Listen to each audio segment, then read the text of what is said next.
নমস্কার বন্ধুরা, কাহিনীর নতুন একটি পর্বে আপনাদের সকলকে স্বাগত জানাচ্ছি। আমি প্রিয়াঙ্কা আর আপনারা দেখছেন সম্ভবা আমি যুগে যুগে।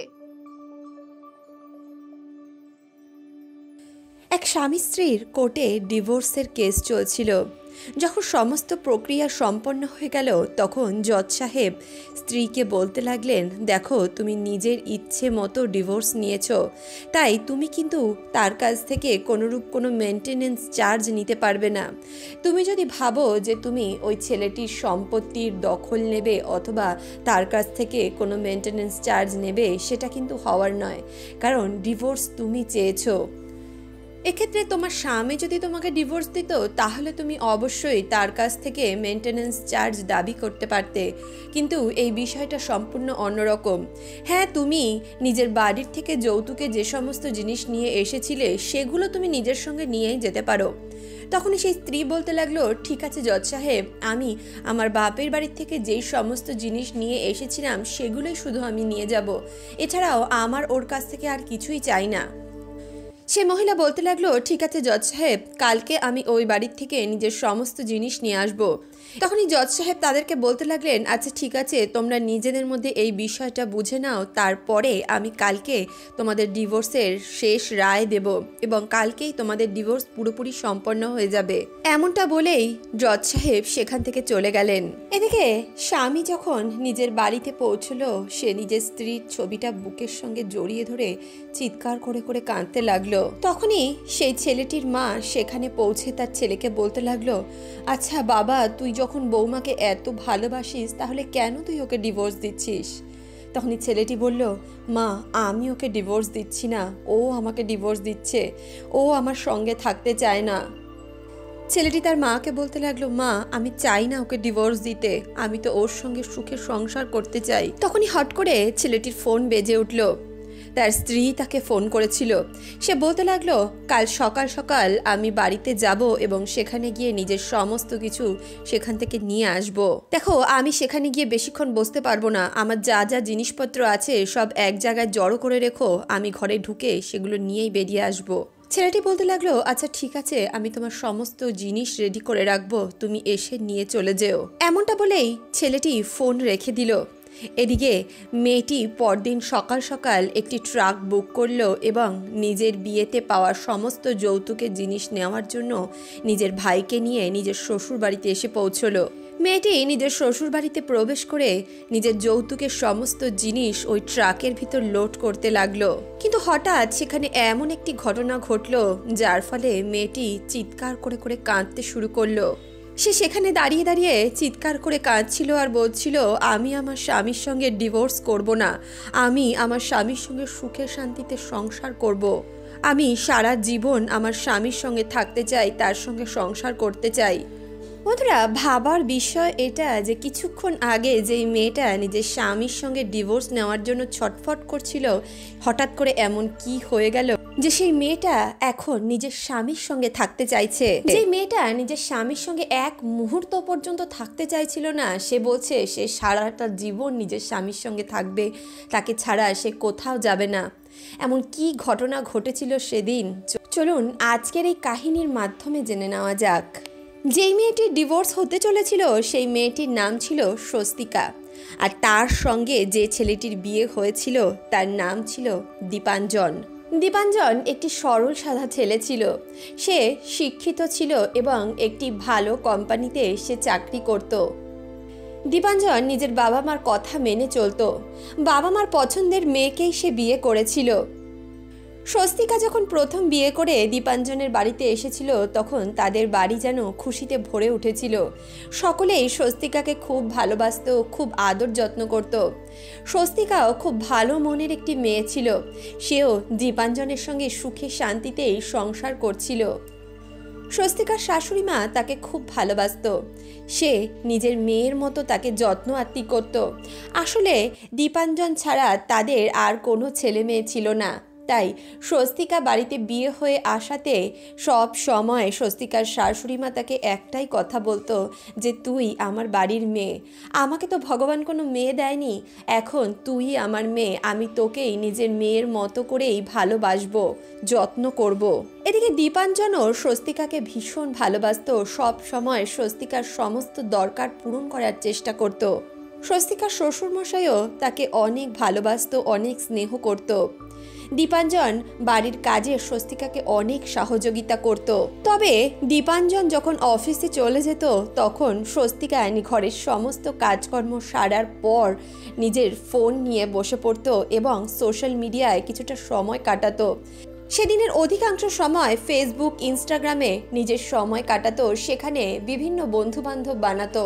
ফেসবুক, ইনস্টাগ্রামে স্বস্তিকার কলেজের বন্ধুবান্ধবরাও তার সঙ্গে অ্যাড হতে লাগলো এবং তারা সেইখানেই বিভিন্নভাবে কথাবার্তা বলতো, চ্যাটিং করতো, ঘন্টার পর ঘন্টা তারা গল্পগুজব করতো। এভাবেই সোশ্যাল মিডিয়ার মাধ্যমে স্বস্তিকার তার কলেজের 3-4টে বান্ধবীর সঙ্গে পরিচয় হলো। তারা যখন কোথাও ঘুরতে যেত সেখানকার বিভিন্ন রকম ফটো তারা সোশ্যাল মিডিয়ায় পোস্ট করত। আর স্বস্তিকা যখন সেই ফটোগুলো দেখতো তার খুব খারাপ লাগতো। স্বস্তিকাও চাইতো সে তার বান্ধবীদের মতোই বিভিন্ন জায়গায় ঘুরতে যাবে এবং সেখানকার ফটো সোশ্যাল মিডিয়ায় পোস্ট করবে। স্বস্তিকা সবসময় দেখতো সোশ্যাল মিডিয়ায় তার বান্ধবীরা বিভিন্ন জায়গায় ঘুরতে যাওয়ার ফটো পোস্ট করছে।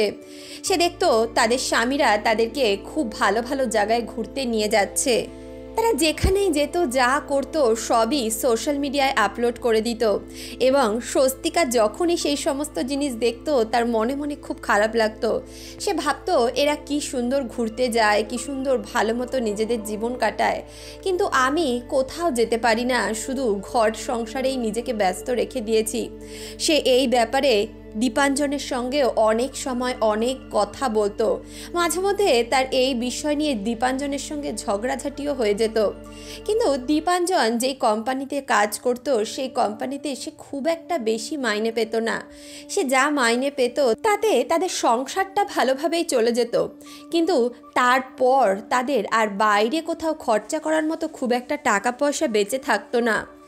দীপাঞ্জনের এতটা ক্ষমতা ছিল না যে সে স্বস্তিকাকে বড় বড় হোটেলে নিয়ে গিয়ে ডিনার করাতে পারে, এছাড়াও দামি দামি জামা কাপড় কিনে দিতে পারে, দেশ বিদেশ ঘোরাতে পারে। স্বস্তিকার সঙ্গে দীপাঞ্জনের এই বিষয় নিয়ে প্রায় ঝগড়াঝাটি লেগেই থাকতো। স্বস্তিকার এক সময় এটা মনে হতে লাগলো তার স্বামী হয়তো তার যোগ্য নয়, সে হয়তো আরও ভালো কিছু একটা ডিজার্ভ করতো, সে হয়তো অনেক ভালো লাইফস্টাইল ডিজার্ভ করতো। কারণ স্বস্তিকাকে দেখতে খুব সুন্দরী ছিল এবং সে শিক্ষিত ছিল। সে চাইলে নিজেও একটা কাজবাজ করতে পারতো, কোথাও চাকরি বাকরি করতে পারতো।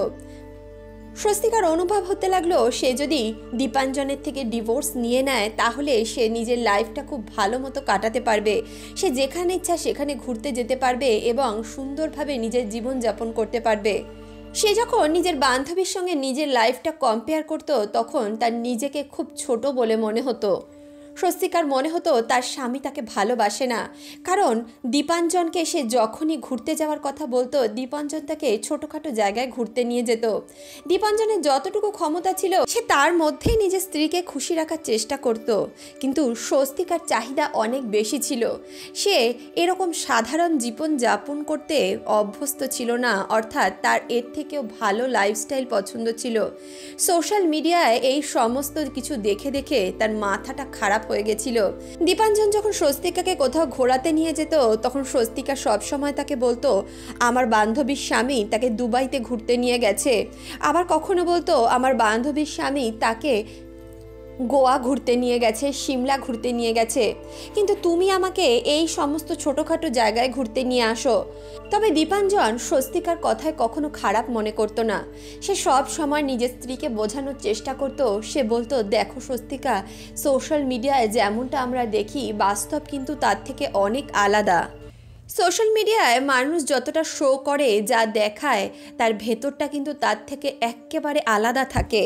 তুমি যদি মনে করো তোমার বান্ধবীদের স্বামীরা তাকে বিভিন্ন জায়গায় ঘুরতে নিয়ে যায় আর আমি তোমাকে নিয়ে যাই না, তাহলে কিন্তু তুমি সেটা ভুল মনে করছো। দেখো সবার লাইফ আলাদা, সবার লাইফস্টাইল আলাদা। তাদের পরিস্থিতি হয়তো ভালো ভালো জায়গায় ঘুরতে যাওয়ার মতোই রয়েছে, কিন্তু আমার যা পরিস্থিতি আমি তো তার মধ্যেই তোমাকে ঘোরাবো। এইভাবেই দীপাঞ্জন স্বস্তিকাকে অনেক বোঝানোর চেষ্টা করেছিল, কিন্তু স্বস্তিকা কোনোভাবেই দীপাঞ্জনের কোনো কথাই বুঝতে পারতো না। কিছুদিন পরপরই তার দীপাঞ্জনের সঙ্গে ঝগড়া লেগে যেত। সে মাঝে মধ্যে নিজের বান্ধবীর সঙ্গে কথা বলতো, তার বান্ধবীদেরকে সে বলতো তোমাদের স্বামী কত ভালো, তোমাদেরকে কত ভালো ভালো জায়গায় ঘুরতে নিয়ে যায়, আর আমার স্বামী আমাকে কোথাও ঘুরতে নিয়ে যায় না, গেলেও এমন এমন জায়গায় যায় যেখানে যাওয়ার আমার কোনোরূপ কোনো ইচ্ছাই থাকে না। এদিকে স্বস্তিকা যখন নিজের বান্ধবীদের সামনে নিজের স্বামীকে এইভাবে অপমানিত করত, তার বান্ধবীরাও এই বিষয়টাকে খুব আনন্দের মতোই দেখত। তারা এই বিষয়টাকে উপভোগ করত এবং স্বস্তিকাকে আরও বেশি করে উস্কে দিত। তার বান্ধবীরা যখনই নিজের স্বামীর সঙ্গে কোথাও ঘুরতে যেত, তারা ফটো ক্লিক করে সবার আগে স্বস্তিকাকে সেই ফটো পাঠাতো, যাতে তার সংসারে এই বিষয় নিয়ে ঝামেলা বাঁধে। বন্ধুরা, আমরা সব সময় এই বিষয়টাকে নিয়েই বড় ভুল করে যাই। আমরা কিন্তু নিজের বন্ধু বান্ধবকে এমন এমন কথা শেয়ার করে ফেলি যেগুলোকে ভিত্তি করে তারা পরবর্তীকালে আমাদেরকেই ছোট করার চেষ্টা করে, আমাদেরকে উল্টোপাল্টা কথা বলার চেষ্টা করে, অথবা আমাদেরকে তারা বিভিন্নভাবে জ্বালানোর চেষ্টা করে। তাই কখনোই নিজের পরিবারের কথা, স্বামী স্ত্রীর মধ্যেকার কথা দ্বিতীয় কোনো ব্যক্তিকে বলা উচিত নয়। এতে পরবর্তীকালে তারা আমাদের কথার ভিত্তিতেই আমাদের ফয়দা নেওয়ার চেষ্টা করতে পারে। স্বস্তিকার বান্ধবীরাও ওই একই কাজ করত। স্বস্তিকা নিজের স্বামীর সম্বন্ধে নিজের বান্ধবীদের সামনে উল্টোপাল্টা কথা বলতো, আর তার বান্ধবীরা এই বিষয়েরই ফয়দা নিত। তারা বিভিন্ন জায়গায় ঘুরতে যেত এবং নিজেদের বিভিন্ন রকম ফটো তারা স্বস্তিকাকে দেখাতো, যাতে তার জীবনে তার পরিবারে অশান্তি সৃষ্টি হয়। আর সেও ওই সমস্ত ফটো দেখে তার স্বামীর সঙ্গে ঝগড়াঝাটি শুরু করে দিত। এভাবে নিরন্তর ঝগড়াঝাটির ফলে স্বস্তিকা আর দীপাঞ্জনের মধ্যে দূরত্ব বেড়ে গেল। তারা আলাদা আলাদা ঘরে ঘুমাতে শুরু করলো। স্বস্তিকার এক বান্ধবী ছিল যার নাম ছিল মৌসুমী। এই মৌসুমী নামের মেয়েটাই অধিকাংশ সময় স্বস্তিকার সঙ্গে কথা বলতো এবং সে বিভিন্নভাবে স্বস্তিকার জীবনে প্রভাব বিস্তার করার চেষ্টা করত। সে যখন নিজের স্বামীর সঙ্গে কোথাও ঘুরতে যেত, সেখানকার ফটো সে স্বস্তিকাকে পাঠাতো, আর বিভিন্নভাবে স্বস্তিকার জীবনে অশান্তি সৃষ্টি করার চেষ্টা করত। ওই মৌসুমী নামের মেয়েটার জন্যেই বেশি করে স্বস্তিকা আর দীপাঞ্জনের মধ্যে ঝগড়াঝাটি বাড়তে লাগলো। এভাবেই দিন কাটতে লাগলো এবং দিনের পর দিন স্বস্তিকা আর দীপাঞ্জনের মধ্যে ঝগড়াঝাটি বেড়েই চলেছিল। স্বস্তিকার শাশুড়িমা অনেকবার স্বস্তিকাকে বোঝানোর চেষ্টা করেছিল, এমনকি তার শ্বশুরমশাইও তাকে বোঝানোর অনেক চেষ্টা করেছিল, কিন্তু স্বস্তিকা যেন কোনোভাবে কিছু বুঝতে রাজিই ছিল না। সে তো খালি একটাই কথা ভাবতো, দীপাঞ্জনের সঙ্গে বিয়ে করে হয়তো সে অনেক বড় ভুল করে ফেলেছে, তার জীবনের সমস্ত সুখ স্বাচ্ছন্দ্য যেন নষ্ট হয়ে গেছে। আসলে স্বস্তিকার বাস্তব জীবন পছন্দ হচ্ছিল না, তার সোশ্যাল মিডিয়ার ওই রঙিন জীবনই খুব পছন্দ ছিল। এমনই একদিন স্বস্তিকা দীপাঞ্জনকে বলতে লাগলো, দেখো দীপাঞ্জন, আমি আর তোমার সঙ্গে সংসার করতে পারবো না, আমার ডিভোর্স চাই। দীপাঞ্জন যখন একথা শুনলো, তার পায়ের তলা থেকে যেন মাটি সরে গেল। সে স্বস্তিকাকে অনেক বোঝানোর চেষ্টা করলো। সে বলতে লাগলো, দেখো স্বস্তিকা, তোমার আর আমার মধ্যে দূরত্ব শুধুমাত্র তোমার ওই বান্ধবীর জন্য এসেছে। তুমি বুঝতে পারছো না, ও তোমাকে যতটা দেখায় ততটা কিন্তু ও সুখী নয়। ও যদি সুখী থাকতো তাহলে তোমাকে এইভাবে এত বিরক্ত করতো না। ও সুখী নয় বলেই ও চাইছে তুমিও যাতে তোমার জীবনটা নষ্ট করে দাও। এমনটা বলে দীপাঞ্জন সব সময় স্বস্তিকাকে বোঝাতো, কিন্তু স্বস্তিকা যেন কোনো কথা শুনতে রাজি হচ্ছিল না। সে বারবার দীপাঞ্জনকে একটাই কথা বলে চলেছিল, আমি তোমার থেকে ডিভোর্স চাই, আমি এইভাবে তোমার সঙ্গে সংসার করতে পারবো না। এমনটা বলেই স্বস্তিকা নিজের সমস্ত জিনিসপত্র গোছালো এবং সেখান থেকে নিজের বাপের বাড়ি চলে আসলো। বাপের বাড়ি এসে সে নিজের মা বাবাকে সমস্ত কিছু জানালো। স্বস্তিকার মা বাবাও স্বস্তিকাকে অনেক বোঝানোর চেষ্টা করেছিল। তারা বলেছিল, দেখ তুই যেটা করছিস সেটা ভুল করছিস। দীপাঞ্জন খুব ভালো পরিবারের ছেলে, ও তোকে খুব ভালোবাসে। কিন্তু স্বস্তিকা নিজের মা বাবারও কোনো কথা শুনতে রাজি ছিল না। সে খালি একটাই কথা বলে চলেছিল, আমি দীপাঞ্জনের সঙ্গে থাকতে পারবো না, ওর সঙ্গে থাকলে আমি নিজের সুখ স্বাচ্ছন্দ্য সঠিকভাবে পালন করতে পারবো না। আমি নিজের জীবনে অনেক আনন্দ করতে চাই, ভালো ভালো জায়গায় ঘুরতে যেতে চাই, কিন্তু ওর সঙ্গে থাকলে আমি সেই সমস্ত কিছুই করতে পারবো না।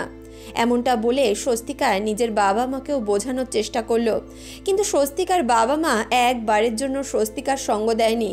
তারা সব সময় দীপাঞ্জনের পক্ষেই ছিল। তবুও স্বস্তিকা দীপাঞ্জনের বিরুদ্ধে কোর্টে কেস ফাইল করলো। নির্দিষ্ট দিনে কোর্টে তাদের কেস উঠল এবং তারা দুজনে জজ সাহেবের কাছে উপস্থিত হলো। দীপাঞ্জন জজ সাহেবকে সমস্ত ঘটনা বিস্তারিত জানালো। সে বলল, আমি ডিভোর্স দিতে চাই না, বরঞ্চ আমার স্ত্রী আমাকে ডিভোর্স দিতে চায়। আমি ওর সঙ্গে সুখে শান্তিতে সংসার করতে রাজি আছি, কিন্তু ওই আমার সঙ্গে সংসার করবে না। স্বস্তিকা জজ সাহেবকে বলতে লাগলো, দেখুন, আমি ওর সঙ্গে থাকতে পারবো না। ওর সঙ্গে থাকলে আমার জীবনে যে লক্ষ্য, সেই লক্ষ্য আমি পূরণ করতে পারবো না। তাই আমি ওর থেকে ডিভোর্স চাই। জজ সাহেব স্বস্তিকাকে বোঝানোর চেষ্টা করেছিলেন যে ডিভোর্স কিন্তু কোনো সমস্যার সমাধান নয়। ডিভোর্সের ফলে শুধুমাত্র দুটো প্রাণী আলাদা হয় না, বরঞ্চ দুটো পরিবারের উপর এর খুব খারাপ প্রভাব পড়ে। কিন্তু স্বস্তিকা কোনোভাবেই দীপাঞ্জনের সঙ্গে থাকতে রাজি হলো না। তখনই জজ সাহেব স্বস্তিকাকে বলতে লাগলেন, দেখো স্বস্তিকা, তুমি ডিভোর্স নিচ্ছ, এটা তোমার ব্যাপার, কিন্তু তুমি মেনটেনেন্স বাবদ দীপাঞ্জনের কাছ থেকে কোনো কিছু দাবি করতে পারবে না, কারণ তুমি স্ব ইচ্ছায় ডিভোর্স নিচ্ছ। দীপাঞ্জন কিন্তু তোমার থেকে ডিভোর্স চাইছে না, সে কিন্তু তোমার সঙ্গে সংসার করতে চাইছে, তাই সে তোমাকে কোনোরূপ কোনো কম্পেনসেশন দেবে না। তুমি যদি চাও তাহলে তুমি বিয়েতে যে সমস্ত যৌতুক নিয়ে এসেছিলে সেগুলো তুমি তোমার সঙ্গে নিয়ে যেতে পারো, তবে এর থেকে বেশি তুমি দীপাঞ্জনের কাছে আর কোনো কিছুই দাবি করতে পারবে না। স্বস্তিকা তখন জজ সাহেবকে বলতে লাগলো, জজ সাহেব, আমার ওর কাছ থেকে কিচ্ছু চাই না, আমি শুধু ওর থেকে ডিভোর্স চাই। এছাড়াও আমি আমার বাপের বাড়ি থেকে যে সমস্ত জিনিস নিয়ে এসেছিলাম আমি সেগুলোই সেখান থেকে নিয়ে আসব। তারপর জজ সাহেব স্বস্তিকাকে বললেন, আচ্ছা ঠিক আছে, তুমি তাহলে এই সমস্ত জিনিসের ফয়সলা করে নাও, তারপরে তোমাদের ডিভোর্স পেপারে তোমরা সাইন করে দিলেই তোমাদের ডিভোর্স হয়ে যাবে। স্বস্তিকা জজ সাহেবকে জানালো, কালকেই আমি আমার শ্বশুর বাড়ি থেকে সমস্ত জিনিসপত্র নিয়ে আসব। জজ সাহেব সেখান থেকে উঠে গেলেন এবং পরের দিনের ডেট দিয়ে দিলেন। পরের দিন সকালে স্বস্তিকা নিজের সমস্ত জিনিসপত্র আনতে দীপাঞ্জনের বাড়িতে পৌঁছলো। ঘরের ভিতর প্রবেশ করা মাত্রই স্বস্তিকা দেখলো বিছানার ওপর তার একটা ছবি পড়ে রয়েছে। এছাড়াও বিছানার উপর একটি সাদা কাপড় রাখা ছিল। ওই কাপড়ে স্বস্তিকার পায়ের চিহ্ন ছিল। আসলে বাঙালি বাড়িতে যখন নববধূ গৃহপ্রবেশ করে তখন একটি সাদা চাদরের উপর তার দুধে আলতা দিয়ে পায়ের ছাপ দেওয়া হয়। মনে করা হয় সেদিন মা লক্ষ্মী নববধূর রূপে স্বয়ং গৃহে প্রবেশ করেন। স্বস্তিকা যখন বিছানার উপর ওই কাপড়টাকে পরে থাকতে দেখলো তখন তার প্রথম দিনের কথাগুলো মনে পড়ে গেল। স্বস্তিকা এই বিষয়টাকে ইগনোর করলো এবং ঘরের ভিতর গিয়ে দীপাঞ্জনকে বলতে লাগলো, এই লিস্টে যে সমস্ত জিনিসপত্র রয়েছে সেগুলো ঘরের বাইরে বার করে দাও, আমি এই সমস্ত জিনিস ট্রাকে লোড করে এখান থেকে নিয়ে চলে যাব। দীপাঞ্জন বলতে লাগলো, এতে লিস্ট দেখানোর কোনো প্রয়োজন নেই, তোমার যা যা ইচ্ছা তুমি এখান থেকে নিয়ে যেতে পারো। স্বস্তিকা নিজের বিয়েতে পাওয়া সমস্ত জিনিস ট্রাকে রাখতে শুরু করলো। হঠাৎ করেই স্বস্তিকার কাছে একটা ফোন আসলো। আসলে সেই ফোনটা মৌসুমী স্বস্তিকাকে করেছিল। স্বস্তিকা যখন দেখলো মৌসুমী তাকে ফোন করেছে তখন সে তার ফোন তুলল। মৌসুমী স্বস্তিকাকে বলতে লাগলো, স্বস্তিকা, আমার জীবনটা বরবাদ হয়ে গেল, আমার স্বামী আমাকে ছেড়ে দিয়েছে, আমার স্বামীর সঙ্গে অন্য একটা মহিলার অবৈধ সম্পর্ক রয়েছে, আমি সম্পূর্ণরূপে শেষ হয়ে গেলাম। মৌসুমী স্বস্তিকাকে এই সমস্ত কথা বলছিল আর চিৎকার করে করে কাঁদছিল। তখন স্বস্তিকা মৌসুমীকে জিজ্ঞেস করতে লাগলো, কিন্তু মৌসুমী, তুমি এগুলো কি কথাবার্তা বলছো? তোমার স্বামী তো তোমাকে এত ভালোবাসে, এত ভালো ভালো জায়গায় ঘুরতে নিয়ে যেত, এত ভালো ভালো রেস্টুরেন্টে খাওয়াতো, তোমাকে কত গিফট দিত। তখনই মৌসুমী বলতে লাগলো, ওই সমস্ত কিছু মিথ্যে ছিল, ও আমাকে শুধু নিজের জালে ফাঁসিয়ে রেখেছিল যাতে আমি ওর এই সমস্ত কীর্তিকলাপ ধরতে না পারি। প্রথম থেকে তো আমি ভেবেছিলাম আমার স্বামী আমাকে খুব ভালোবাসে, আমাকে কত জায়গায় ঘোরাতে নিয়ে যায়, কত গিফট দেয়, কিন্তু আস্তে আস্তে আমি সমস্ত কিছু বুঝতে পারলাম যে কেন সে আমার সঙ্গে এমনটা করে। আমি ভেবেছিলাম আমার স্বামী হয়তো আস্তে আস্তে শুধরে যাবে, ও ঠিক হয়ে যাবে, কিন্তু কাল রাত্রে আমার স্বামী দ্বিতীয় বিবাহ করে সেই মেয়েটিকে ঘরে নিয়ে এসেছে। এমনটা বলেই মৌসুমী স্বস্তিকাকে বলতে লাগলো, স্বস্তিকা, তুমি অনেক ভাগ্যবতী, আজকে তোমার স্বামী তোমাকে ভীষণ ভালোবাসে, তুমি ওর সঙ্গে কত খারাপ ব্যবহার করেছো, তুমি ওকে ডিভোর্স দিয়ে দিতে চাইছো, এছাড়াও তুমি এর আগেও ওর সঙ্গে কত ঝগড়াঝাটি করেছো, কিন্তু ও তোমাকে কখনো কিছুই বলেনি। আসলে স্বস্তিকা অধিকাংশ সময় মৌসুমীর সঙ্গে এই সমস্ত বিষয় নিয়ে কথাবার্তা বলতো, তাই মৌসুমী এটা খুব ভালো মতোই জানতো যে দীপাঞ্জন স্বস্তিকাকে কত ভালোবাসে। মৌসুমী স্বস্তিকাকে বলতে লাগলো, স্বস্তিকা তুমি এই ভুল করো না, তুমি তোমার স্বামীকে ছেড়ো না, অমন স্বামী তুমি 7 জন্ম তপস্যা করলেও পাবে না। এদিকে স্বস্তিকা যখন মৌসুমীর মুখে একথা শুনলো, সে বুঝতে পারল যে সে কত বড় ভুল করতে চলেছিল। সে যেই মানুষটাকে নিজের আইডল মনে করেছিল, যেই মানুষটাকে দেখে সে ভেবেছিল আমার জীবনটাও যদি ওর মতো হতো তাহলে কতই না ভালো হতো, সেই মানুষটার জীবন আজকে ভয়ঙ্কর অন্ধকারে ডুবে গেছে। স্বস্তিকা এটা বুঝতে পারল যে সত্যি সোশ্যাল মিডিয়ায় আমরা যে সমস্ত জিনিস দেখি সেগুলো সব কিন্তু সত্য হয় না। মৌসুমী সোশ্যাল মিডিয়ায় নিজেকে যতটা সুখী দেখাতো, আদৌ কি সে ততটা সুখী ছিল? না, সে কিন্তু ততটা সুখী ছিল না। তার স্বামী তাকে মিথ্যে প্ররোচনায় ভুলিয়ে রেখেছিল। স্বস্তিকা যখন মৌসুমীর মুখে এই সমস্ত কথা শুনলো, সে নিজের ডিসিশন চেঞ্জ করে দিল। সে ভাবতে লাগলো, সত্যি আমি কত বোকা ছিলাম। আজকে যাকে দেখে আমি আমার স্বামীর সঙ্গে ঝগড়াঝাটি করতাম, এমনকি আমি আমার স্বামীর থেকে ডিভোর্স পর্যন্ত নিয়ে নিচ্ছিলাম, তার জীবনের এই পরিস্থিতি। সে সঙ্গে সঙ্গে নিজের সমস্ত জিনিসপত্র ট্রাক থেকে নিচে নামালো এবং সেখানকার লোকেদেরকে বলতে লাগলো, যা যা জিনিসপত্র তোমরা বার করেছিলে সেগুলো আবার নিজের জায়গায় রেখে দাও। দীপাঞ্জন যখন স্বস্তিকার মুখে একথা শুনলো, সে অবাক হয়ে গেল। স্বস্তিকা দীপাঞ্জনের সামনে দাঁড়িয়ে বলতে লাগলো, দীপাঞ্জন আমাকে ক্ষমা করে দাও, আমি নিজের জীবনে অনেক বড় ভুল করতে চলেছিলাম। স্বস্তিকা দীপাঞ্জনকে বলতে লাগলো, দীপাঞ্জন তুমি কি আবারও আমাকে তোমার জীবনে মেনে নেবে? সেদিন মৌসুমী স্বস্তিকাকে নিজের মনের আসল সত্যিটা বলেছিল। সে বলেছিল স্বস্তিকার সঙ্গে তার স্বামীর এই ভালোবাসার সম্পর্ক দেখে মৌসুমী ভেতরে ভেতরে জ্বলত, আর এই জ্বলনের কারণেই মৌসুমী তার বান্ধবীকে নিজের ওই সমস্ত ফটোগুলো দেখাতো। সে স্বস্তিকাকে বলেছিল, তুমি তোমার স্বামীর সঙ্গে সুখে শান্তিতে ঘর করতে, আর এদিকে আমার স্বামী আমাকে ঠকাতো। এই সমস্ত জিনিস আমি সহ্য করতে পারতাম না, তাই আমি যখনই আমার স্বামীর সঙ্গে কোথাও ঘুরতে যেতাম আমি সেই সমস্ত ফটো তোমাকে দেখাতাম। কিন্তু দেখো, তোমার জীবনে আগুন লাগাতে গিয়ে আজকে আমার জীবনটাই পুড়ে ছারখার হয়ে গেছে। স্বস্তিকা দীপাঞ্জনকে এই সমস্ত কথা জানিয়েছিল। দীপাঞ্জন যখন স্বস্তিকার মুখে এই সমস্ত কথা শুনল, সেও নিজের স্ত্রীকে ক্ষমা করে দিল এবং স্বস্তিকাকে বলতে লাগলো, দেখো আমি তোমাকে অনেক আগেই বলেছিলাম, আমরা যে সমস্ত জিনিস সোশ্যাল মিডিয়ায় দেখি সেগুলো সব কিন্তু সত্যি হয় না। তারপর থেকে দীপাঞ্জন আর স্বস্তিকা সুখে শান্তিতে নিজেদের সংসার করতে লাগলো। তাহলে বন্ধুরা, আজকের এই কাহিনী সম্বন্ধে আপনাদের কি ধারণা? স্বস্তিকার কি নিজের বান্ধবীর কথা শুনে নিজের স্বামীর সঙ্গে এমন ব্যবহার করা উচিত হয়েছিল? নিজেদের মূল্যবান মন্তব্য কমেন্ট বক্সে অবশ্যই লিখে জানাবেন। সোশ্যাল মিডিয়ার সঠিক প্রয়োগ আমাদের জীবনে উন্নতি নিয়ে আসে, আমাদের জীবনে আমাদেরকে সঠিক লক্ষ্যে পৌঁছতে সহায়তা করে। কিন্তু এই সোশ্যাল মিডিয়ার ব্যবহার যদি আমরা সঠিকভাবে করতে না জানি, তবে আমাদের জীবনে নেমে আসে ভয়ঙ্কর দুর্গতি। এটা সম্পূর্ণ আমাদের ব্যাপার, আমাদের হাতে, যে আমরা এই সোশ্যাল মিডিয়াকে কিভাবে ব্যবহার করব। এই ব্যাপারে আপনাদের কি ধারণা? অবশ্যই নিজেদের মতামত আমাদের জানাতে ভুলবেন না। তাহলে বন্ধুরা, আজকের এই কাহিনী, আজকের এই প্রসঙ্গ আপনাদের কেমন লাগলো কমেন্ট বক্সে অবশ্যই লিখে জানাবেন। ভিডিওটি ভালো লাগলে অবশ্যই ভিডিওটিতে একটি লাইক করুন, বন্ধু বান্ধব আত্মীয় পরিজনের সঙ্গে ভিডিওটি শেয়ার করুন। এছাড়াও আপনারা যদি আমাদেরকে আমাদের ফেসবুক পেজে ফলো করতে চান, তাহলে আমি আমার ফেসবুক পেজের লিংক ডেসক্রিপশন বক্সে দিয়ে দেব। দেখা হচ্ছে নেক্সট ভিডিওতে। ততক্ষণের জন্য সুস্থ থাকুন, ভালো থাকুন।